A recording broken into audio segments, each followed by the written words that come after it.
you mentioned that it was performance nutrition is so different than everything you learn in dietitian school. I know like this is literally your life's expertise and specialty. So one, you shouldn't give all that away for free. And two, this would take days, months, years to go through all the differences. But on a baseline level, when you started into the performance space, what are some of like the big, oh my God moments of differences between the things that you had learned and the things that you were learning? So I think two that strike me that still like people have oh my God moments about is how many carbs you need when you're training hard. You know, I think we live in an era of carbs are bad. If I want to look a certain way, I restrict carbs. So, you know, from a performance standpoint, carbs are the only energy source that we can perform at our highest level, right? Like if we're trying to PR in a race, like carbs is what we want to be running off of. So it's like a totally different ballgame for somebody that maybe use myself as an example, was never running, you know, and then all of a sudden your body's demanding all of this different nutrition. Right. You really have to scale those carbs up. And then on the hydration side, it's sodium. We live in an era of like sodium's bad. It'll increase your blood pressure. Don't eat processed food. There's too much salt. But then if we look at how much sodium we lose through like an hour of sweat, I mean, it can be 2,000 or 3,000 milligrams. Some of us aren't even eating that in a day and we're losing that in an hour, you know? So those are the kind of the two big things that kind of drop people's, you know, jaws is the sodium piece and the carb piece that is just completely different. And if you look at it, like from a health standpoint, if you told someone I took in 8,000 milligrams of sodium today, they'd probably be like, and you need to see your physician, right? But when you put it in the context of how much you lose, you need that in order to perform your finest. So it's kind of like understanding these pieces that because we're trying to do something insane with our body and expecting so much out of our body, like how does that change what we need to put in it? So let's go into that a little bit because, you know, obviously sports drinks like Gatorade being the number one that everybody knows, right? A lot of that was formulated to mimic the sweat that you lose, which is including the sodium that you lose, right? Which is why if you take a look at a bottle of Gatorade, not like the light formulas that they have now, but the original Gatorade, there was so much sodium in that. And that's what it was for. It was like, hey, if you're working out for more than an hour, this is what you should probably replenish with. What's that? Is it an hour where you say like anything less than an hour you're probably good with just water, and anything more than an hour you probably want to think about that? What's the time frame there, and why is that? Yeah. And I think that's a good baseline to go by, right? Like if you're exercising for an hour, you probably don't need anything other than water out there, mainly because you're going to get sodium in other places, right? Like you could still lose a decent amount, but it's probably not going to impact your performance or recovery because we're going to be eating something before and something after. So that's typically what I tell people. The only caveat to that would be, you know, for somebody who's endurance training and is like back to back to back training sessions, you know, they might be digging a little too deep in the hole that water isn't enough. But yeah, for your, you know, typical athlete that's like an hour a day, we probably don't need, you know, Gatorade for something like that. Gotcha. Yeah. And how much do factors like heat, let's say, affect that? Is it kind of, because it's so funny because I think as trainers, we push back on the idea that like, oh, if you're sweating, that means you're working hard, right? Because like you can go to a Soul Cycle class and sweat because it's an 85-degree room and you're doing nothing but cardio and you're not really, all due respect, getting like that great of a workout, right? Like it's a cardio workout, it is what it is, but like, you know, that doesn't mean like you did the hardest workout ever just because you sweat a lot. But when we're talking about the nutrition piece of it, like what external factors are good measurements? What external factors affect the need to change your intake the most? Weather's going to be the biggest thing, right? And especially with endurance athletes, like you train through a winter and then you run a hot marathon, you know, like those things are a shock to the system if we haven't had that 2-week like acclimation window to get used to performing in warmer weather. But probably the two biggest factors are one, weather, but then also that person's sweat rate. So we all genetically have different sweat rates, different sweat compositions. I mean, you look around at the gym, you can tell who the heavy sweaters are, who's barely glistening, right? So they sparkle. It's a huge piece. I sparkle. I drip. A very heavy sweater. So if you are someone who sweats more sodium intake is the play there? Yep.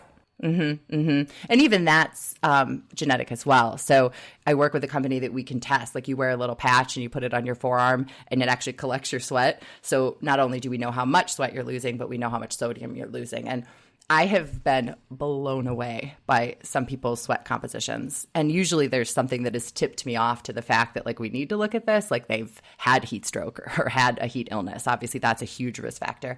But then other things like really bad GI issues once it hits summer or muscle cramping, you know, those are the types of things that usually I'm like, I think there's more to this, that we need to be a little more precise, not just like, hey, take more salt, but, you know, really be more prescriptive by like the hour of training. And that's fascinating. So I actually have a couple questions. So is that also, does that relationship also go the other way, right? Like if your diet is a certain way, like if I'm not eating right, is that going to affect the way that I sweat, or is the way that I sweat the way that I sweat no matter what? That's a good question. So our dietary intake will affect it a little bit, but truthfully, genetics are like the big bang, right? It's going to play with it.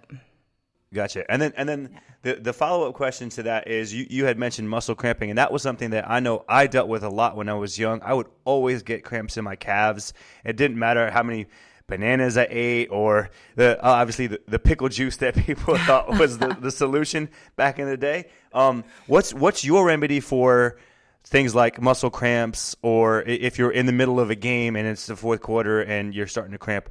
Is there anything that you can do at that point? So to your point, there's a million reasons why we could have muscle cramping, and a lot of it can just be fatigue, as you guys probably know better than me, you know, the misfires and, you know, nerves and all that stuff.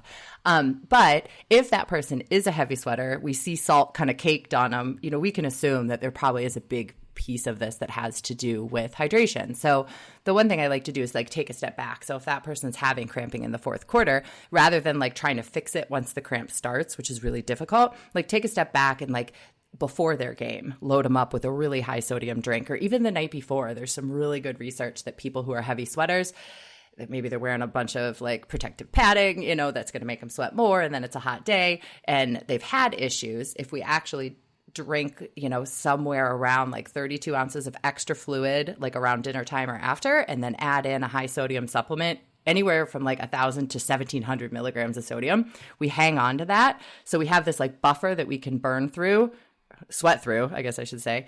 And so we won't hit that threshold of dehydration that's triggering the cramps as early. So that would be like step one. But then step two is, to your point, like pickle juice and some other products out there like Hot Shot. It's supposed to like freak out your nerves because it's sour and spicy and all that stuff to like stop a cramp. So some people truly believe in some of that. But I would just look at it from more of like a preventative standpoint.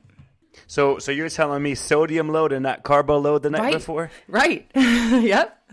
That's interesting. So that, of course, gets into, I think, something that is a fascinating conversation of timing of nutrition.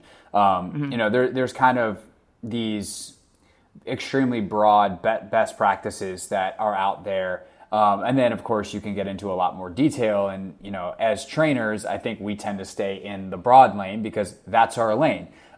Make sure you fuel up before and then put something in your body to replenish after. And that should probably be generally higher in protein and carbs. That's about as deep as I go on the nutrition advice to make sure that I'm where I'm supposed to be.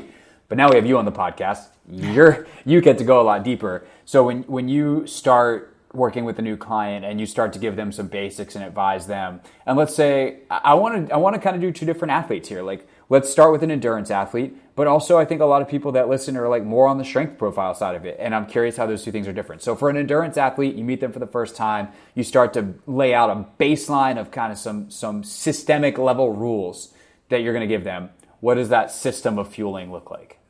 So first, it's like, what are your goals? And hopefully they're performance. Like, I've built this platform on the importance of performance nutrition. So most people come to me with that, which is good. And then we look at like, what are you already doing? So we identify like some of the pieces that might be missing. So for endurance athletes, a lot of it is fuel adequacy. So a lot of them are just not eating enough. They're not understanding what their body's burning and in turn taking in enough. And sometimes it's truly just a lack of education. People just don't realize how much nutrition they need. Sometimes it's more on the like eating disorder spectrum, right? But I would say it's probably 50-50, truthfully. And then the other thing is timing. So nutrition timing is almost as important to me as adequacy, truthfully, because if you think about it, like, especially for endurance athletes, the amount of energy they're torching in some of these training sessions really digs a very deep hole. of energy expenditure. So what we're finding in the literature with women and men is that if we dig too far in that hole and we haven't like cushioned our nutrition around that event or taking something during it, it really wreaks havoc on our hormones and our recovery. So obviously, if we're tanking our hormones, we're increasing our risk of injury and bone, stress fractures and things like that, but then also delays that recovery, which in turn, we can't train as hard, right? Because we're not getting those gains from the recovery piece. So it's like we're just slowly digging this hole.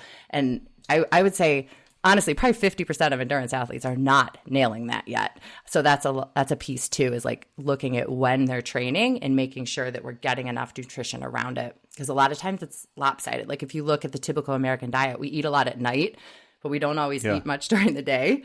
And then we eat a lot at night. So we wake up and we're not hungry, and it just repeats that cycle. So it's like really trying to flip that on its head. So I would say like adequacy and timing are probably the things I work the most with endurance athletes. Thanks for checking out this video. If you like it, we got more. Make sure you subscribe right here on YouTube and check out our podcast on Apple, Spotify, or wherever you get your podcasts, or even our website. It's got everything there, all the links you could possibly want.